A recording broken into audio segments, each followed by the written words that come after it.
विश्वर स्वनामधन्य वैदेशिक मंत्री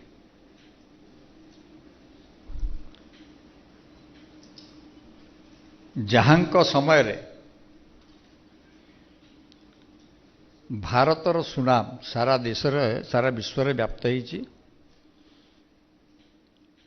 से भली जयशंकर जी को आजिकार यही प्रेस वार्तार आम पाइचु तांकर बाबद समस्ते आपण अवगत अच्छा आमे प्रकृत में अधिकांश समय तांको दबा शुणिया एवं यही कार्य को आगे नवापाई मु आम पार्टीर पूर्वतन राज्य सभापति एवं निर्वाचन संचालन समितिर अध्यक्ष समीर भाई को अनुरोध करी ये कार्यटा को आगे नेबे।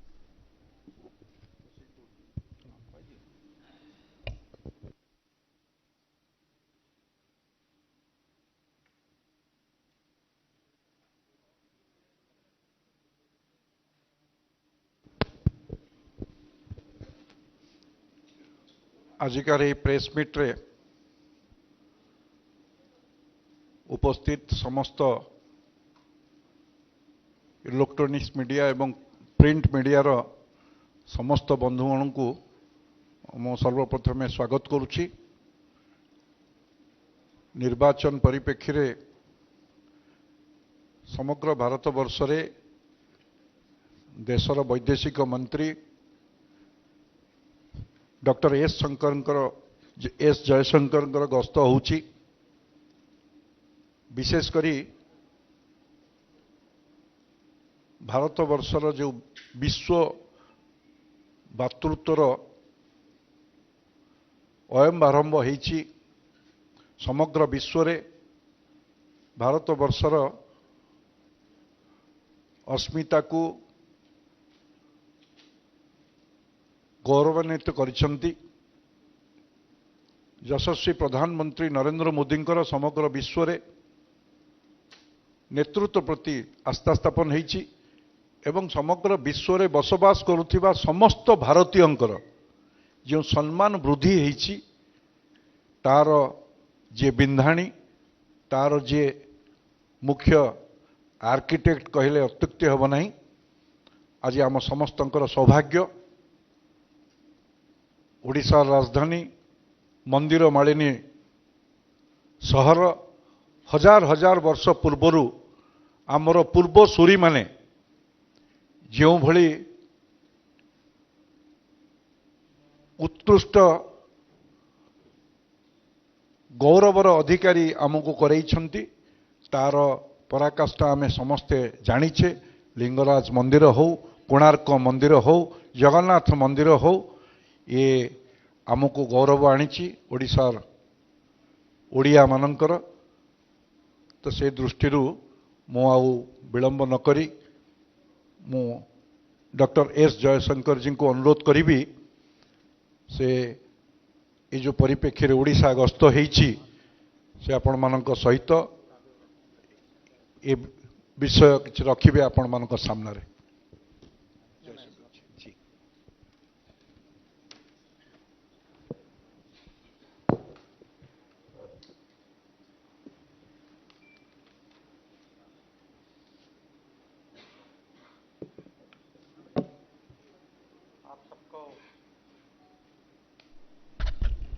आप सबको मेरा नमस्कार। आज मेरा सौभाग्य है कि आप सबके बीच में आने का, आप सबसे मिलने का। और शुरुआत में मैं पहले ये कहूँगा कि उड़ीसा में आकर उड़ीसा की संस्कृति, उसकी विरासत, उसका इतिहास, यहाँ की अस्मिता, यहाँ का गर्व जो है ये पूरा भारत पहचानता है। और जब पिछले साल हमारे G20 की अध्यक्षता का समय आया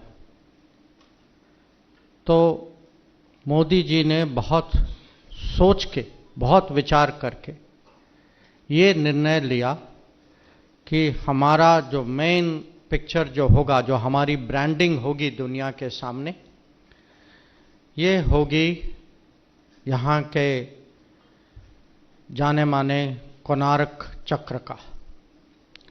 और ये दर्शाता है कि उड़ीसा की संस्कृति खुद हमारे प्रधानमंत्री को और हम सबको इसका महत्व क्या है।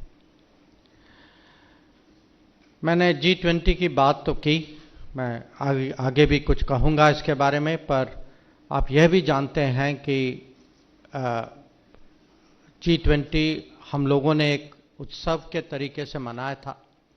इसको हम हर राज्य में ले गए थे और उसका मकसद ये था कि G20 के कारण पूरी दुनिया को भारत के हर राज्य की पहचान हो, सबसे परिचय हो, और इसमें टूरिज्म का बहुत बड़ा लाभ होगा। और हमें बिल्कुल विश्वास है कि आगे वाले वर्षों में अगर यहाँ की शासन, यहाँ की सरकार जो है कोऑपरेट करें, उनमें ऊर्जा हो, ठीक सरकार बने, तो हमें पूरा यकीन है कि G20 का फायदा हमें टूरिज्म में दिखाई देगा। अब आप सब जानते हैं कि मेरी जिम्मेदारी तो विदेश नीति है। इसके बारे में भी मैं कुछ कहना चाहूँगा, उड़ीसा विदेश नीति और उड़ीसा राज्य का कनेक्ट। यहाँ के लोग जो हैं इनमें बहुत टैलेंट है, बहुत स्किल है। दुनिया भर बहुत सारी जगह जाते हैं, कहीं रोजगारी के लिए जाते हैं, कहीं प्रोफेशनल होते हैं, पढ़ाई के लिए जाते हैं।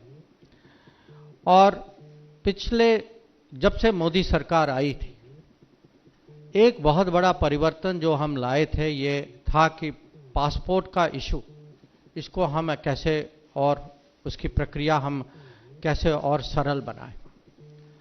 और मोदी सरकार के कार्यकाल में हमने उड़ीसा स्टेट में 20 पासपोर्ट सेवा खोले हैं, ये पोस्ट ऑफिसेस में है।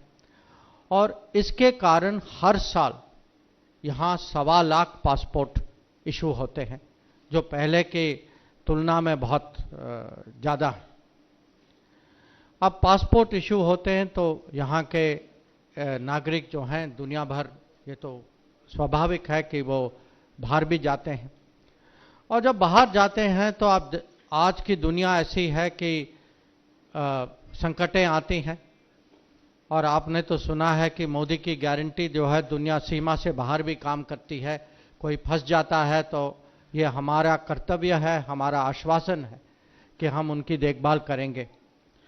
और मैंने ये देखा है कि पिछले कुछ सालों में जब यूक्रेन में युद्ध चल रहा था और हम ऑपरेशन गंगा हमने चलाया था, उस समय करीब 400 उड़ीसा के नागरिक वापस आए। पिछले साल सूडान में भी लड़ाई युद्ध हुई थी, उस समय में भी करीब 86 लोग जो हैं उड़ीसा के हम वापस यहाँ ले पाए। और हाल ही में जब इजराइल में जब आक्रमण हुआ, जो आतंकवादी घटना हुई, उस समय उड़ीसा के 20 लोग थे। तो मैं आपको इसीलिए कह रहा हूँ कि उड़ीसा जो है खासकर प्रधानमंत्री के लिए पर्सनली और हम सब के लिए एक बहुत महत्वपूर्ण स्टेट है। हम इसकी कल्चर को बहुत मानते हैं, इसकी इतिहास को बहुत मानते हैं, और इनके इस स्टेट की टैलेंट और स्किल को हम इसको बहुत बल देते हैं। अब सेंट्रल गवर्नमेंट की ओर से आप लोग ये भी जानते हैं कि पिछले 10 साल में उड़ीसा के लिए बहुत स्टेडी, कंसिस्टेंट, बहुत भारी मात्रा में सपोर्ट मिली है। कि अगर आप सेंट्रल गवर्नमेंट फंड्स देखें, ये पिछले 10 साल में अगर आप ग्रांट्स, टैक्स शेयर और दी पब्लिक अंडरटेकिंग्स की ग्रांट्स मिलाएं, ये सब कुल मिला के ये 18 लाख करोड़ का सेंट्रल फंड्स जो है ये उड़ीसा स्टेट को दिया गया है। अब यहाँ बहुत सारे डेवलपमेंट प्रोजेक्ट्स हुई हैं सेंट्रल गवर्नमेंट के एक्टिविटीज़ के कारण।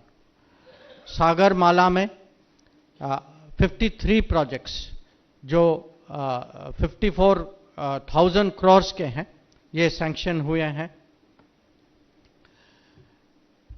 58,000 किलोमीटर हाईवे बने हैं यहाँ, अगर आप पाइपलाइंस की बात करें तो करीब 3000 किलोमीटर की ऑयल और गैस पाइपलाइंस हुई हैं। 2 स्मार्ट सिटीज़ का निर्णय हुआ है जहां 99 प्रोजेक्ट्स तय किए गए हैं। तो इसके मैं आपके बहुत सारे उदाहरण दे सकता हूं कि सेंट्रल गवर्नमेंट में डेवलपमेंट के परिप्रेक्ष्य से उड़ीसा का कितना सपोर्ट किया है। अब इसके अलावा आप ये भी जानते हैं कि पिछले सालों में मोदी सरकार के होते हुए अलग अलग योजनाएं और अभियानें चली हैं। अब बहुत सारे जो हैं ये उसका लाभ उड़ीसा के नागरिकों को भी मिला है। जैसे किसान सम्मान निधि के तहत 33 लाख जो हैं अन्नदाता वो लाभार्थी हैं। जनधन में 1.4 करोड़ लोगों का बेनिफिट मिला है। आवास योजना जिस लेवल की होनी चाहिए थी उस लेवल की बनी नहीं, पर तब भी अगर आप ग्रामीण और अर्बन दोनों मिलाएं तो करीब 2.6 लाख 2.7 लाख लोगों को घर मिले हैं। और श्रम योगी स्कीम में करीब 2 लाख लाभार्थी हैं। जो उज्ज्वला में जो है 53 लाख औरतों को अपने किचन में अब गैस सिलेंडर की सुविधा मिली है। तो ये मैं आपको बहुत सारे उदाहरण दे सकता हूं। मुद्रा में भी करीब 4.87 करोड़ लोन्स जो हैं उनके अकाउंट्स खुले हैं यहां। और स्वानिधि में 54,000 बेनिफिशियरीज लाभार्थी हैं यहाँ उड़ीसा में। तो सेंट्रल गवर्नमेंट की ओर से सपोर्ट आता रहा है, आता रहेगा, पर इसका अगर पूरा उपयोग करना है, क्योंकि हमने ये भी देखा है कि कुछ स्कीम्स और कुछ जैसे आयुष्मान भारत यहाँ उस गति से वो यहाँ तो चला ही नहीं है। और कुछ और भी हैं जैसे किसान सम्मान निधि, इसका जो इसको कैसे आगे बढ़ाना है ये भी एक विषय है। पर ओवरऑल हम कहेंगे कि आज जो समय की मांग है ये है कि उड़ीसा स्टेट में ऐसी सरकार हो जो मोदी सरकार के अच्छे पार्टनर हो, कि उनमें उतनी एनर्जी हो, उतनी कमिटमेंट हो, उतना, क्योंकि इस स्टेट में इतने रिसोर्सेस हैं कि जितने रिसोर्सेस हैं उसकी तुलना में यहाँ उतनी डेवलपमेंट नहीं हुई है, उतने मैन्युफैक्चरिंग उतना आगे बढ़ा नहीं है। तो हमें पूरी अपेक्षा है कि यहाँ की पब्लिक जो है, यहाँ के मतदाता जो हैं, एक तो मोदी जी के हाथ मजबूत करेंगे दिल्ली में कि हमें अच्छे मार्जिन से वहाँ दिल्ली में संसद में हमारा बहुमत इस समय उड़ीसा की मदद से हमारा टारगेट है 400 पार। और हमें पूरा विश्वास है कि उड़ीसा की पब्लिक, उड़ीसा के वोटर्स जो हैं हमें हमारा पूरा साथ देंगे। और साथ ही साथ उनका ये भी चॉइस होगा कि यहाँ की सरकार जो है भाजपा की सरकार बनेगी, ताकि ये ऐसी सरकार जो उड़ीसा का डेवलपमेंट होना चाहिए, जितना यहाँ रिसोर्सेस हैं, जो मैंने कहा लोगों की टैलेंट है, जो पोटेंशियल है, उसके मुताबिक उड़ीसा जो है it will get its full potential, it will get an opportunity to work very closely and most effectively with Modi Sarkar in Delhi. So that is the expectation that we have from the coming elections, and I am very confident that the people of Orissa will definitely repose their trust in Prime Minister Modi. Once again, I thank you all for joining me today. If there are any questions, I'll be very happy to answer. But let me summarize it in conclusion, that this is a state which has an enormous resource base. It has a tremendous culture. It is widely admired in the world and internationally. By making the Konark Wheel the branding of the G20 in the world, we have today helped to stir international interest today in coming to Orissa. We hope that there would be many more opportunities for the tourism industry also to grow here. As a foreign minister, I want to say that I have had an opportunity to appreciate the talent and the skills of the citizens of Odisha abroad. We are very grateful to them, but we also have always stood by our obligations to them. So this visit of mine is definitely to add my voice to those of my colleagues, to our Prime Minister who will be coming here, to our party president, to other senior colleagues, that the people of Odisha make the right choice when they go to vote, that they will vote to strengthen the hands of Prime Minister Modi in Delhi by helping us to get past 400, and that they will also vote in a government, vote in a Bhajpa government with which we in Delhi will be able to work very, very effectively. Once again, thank you very much.